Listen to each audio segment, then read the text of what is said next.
He's talking about the anecdotal stories of obtaining over 55 autographs for portraits. This is an ongoing thing, so we're talking about a lot of good stories within this as well, and I'm sure there's many to talk about there. But what we should really do also is talk about your current work, because you're moving into something different now. I guess this sort of is because of personal reasons as well.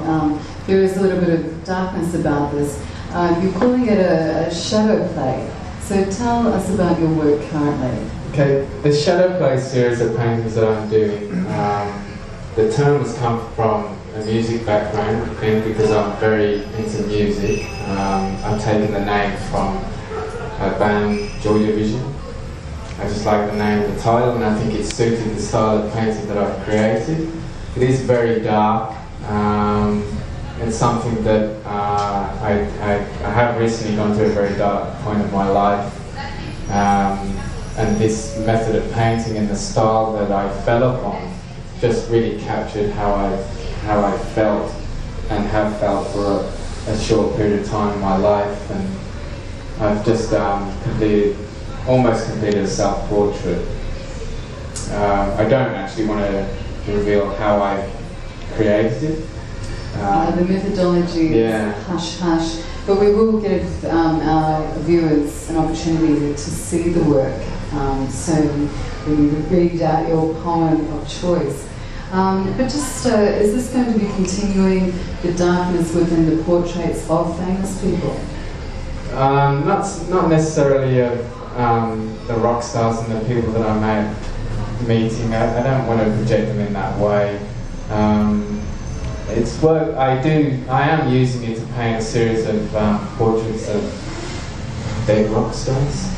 Because it suits that kind of, it's very dark.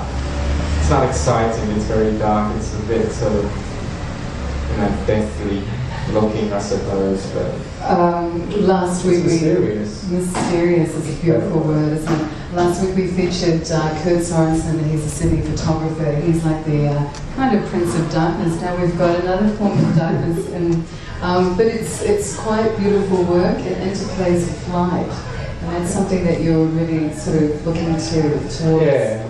It works with light, and I am taking it to another level where I've introduced some colour to sort of soften it, brighten it up, but kept the mysteriousness of it.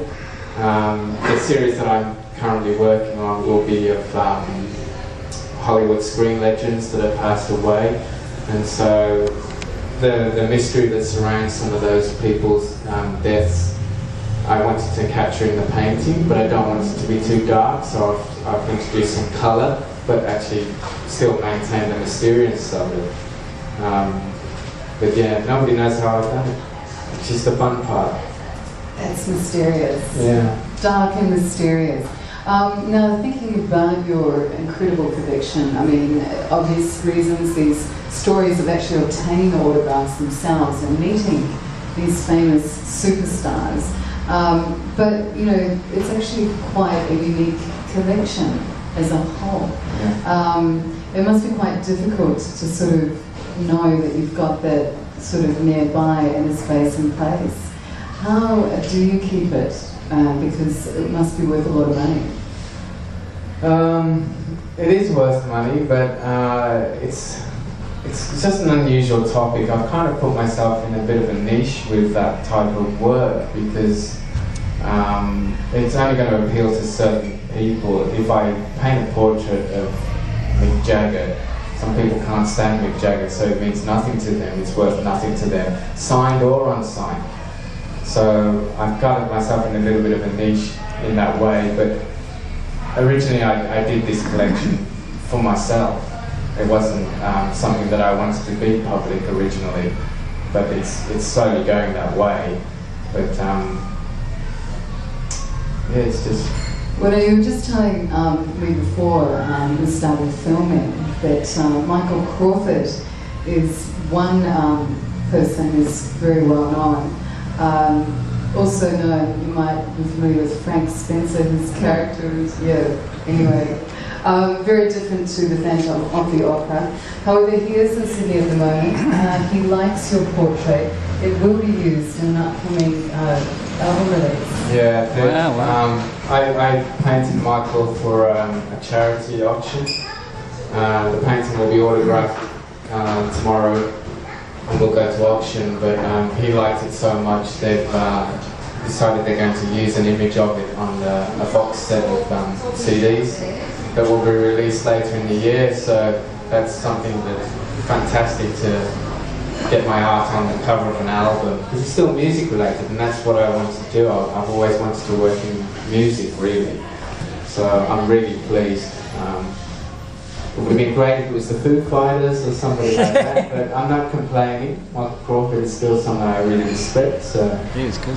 I'm certainly happy with it.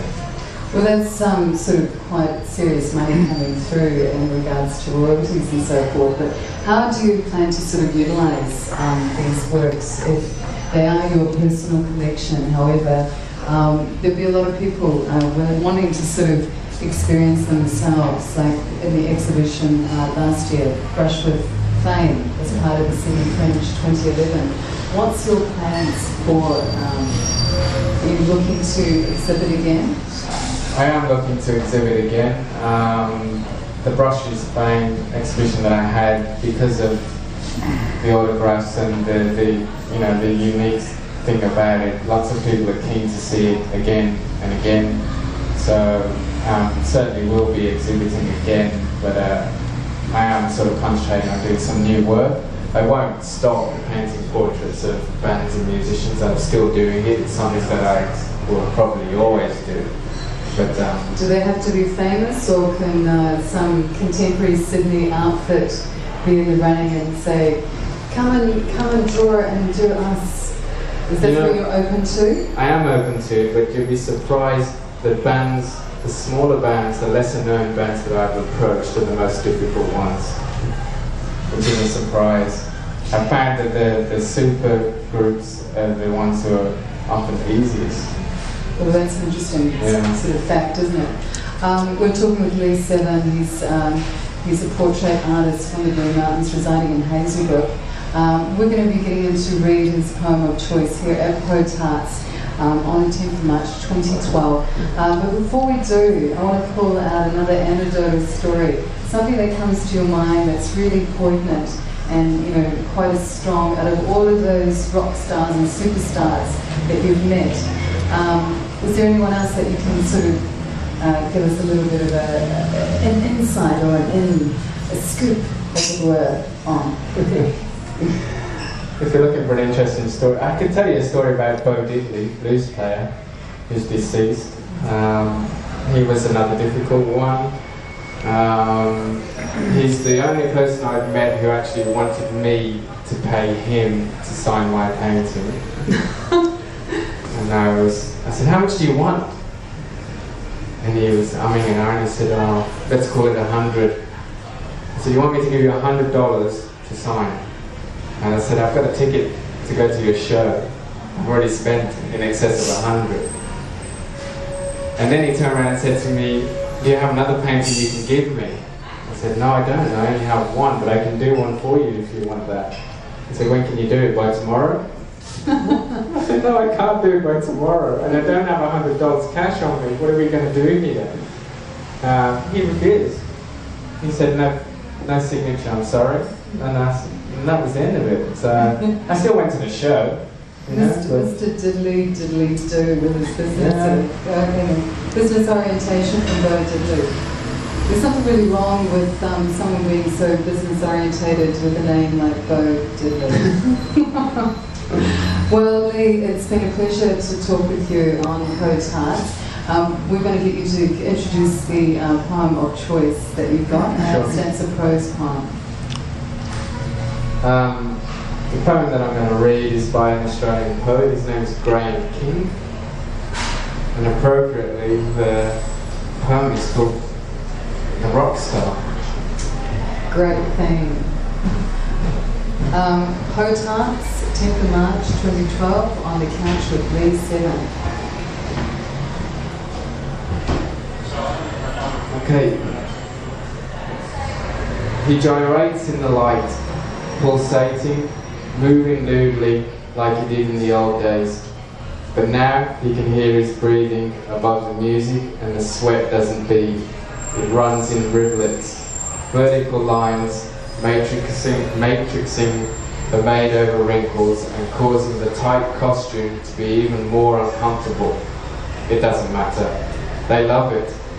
They scream obediently and drown out the fact that he forgets so many of the lyrics these days. Trained puppies who obey their tired old master. A Napoleon of modern music, conquering the world still with newer, even louder weapons than the last time.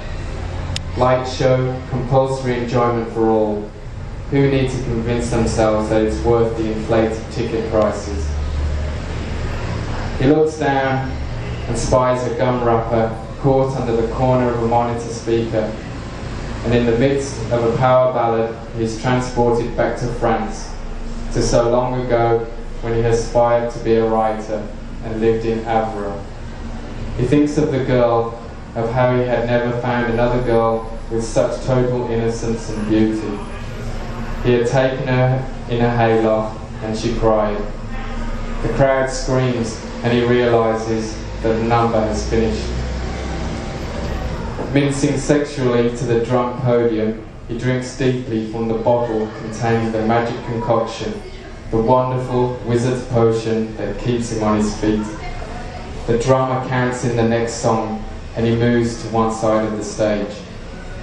Once he would scamper impishly all over it, but now it's 5 minutes per side, then 10 minutes in the middle, and everyone's happy. The show rolls on, and the 45 minutes seems to last longer than the 3 hours that he used to play with the band. When they were together, the word takes him back to the girl again. He thinks of her 30 times a day and wonders where she is, what she does. Would she have him back after all this time? A roar in his ears, he opens his eyes and the song is over. The set is finished. He runs off the stage and, as always, prays that they scream enough for the encore. As always they do, and he performs his huge hit from 30 years ago. Value for money. Impotent posturing now replaces angry commitment, but the audience don't know or won't admit it. Reeling from the stage, he almost collapses, but the minders know the drill. Rejuvenation in the dressing room as he waits for the girl that his agent always finds, young and vibrant. The drugs kick in and he's ready to perform. The crowd goes wild. The crowd, that is the crew, go wild. Fantastic. And I should sort of say, perhaps we can put into view on the couch with us Lee's self-portrait. So we can bring that across. Mr. Director, Mr. Chris Richard, sashaying, shimmering. Oh, that's good, that's good. There. We can see this, which is a self-portrait from his latest work, the idea of shadow play, playing with light and shade and contrast and darkness.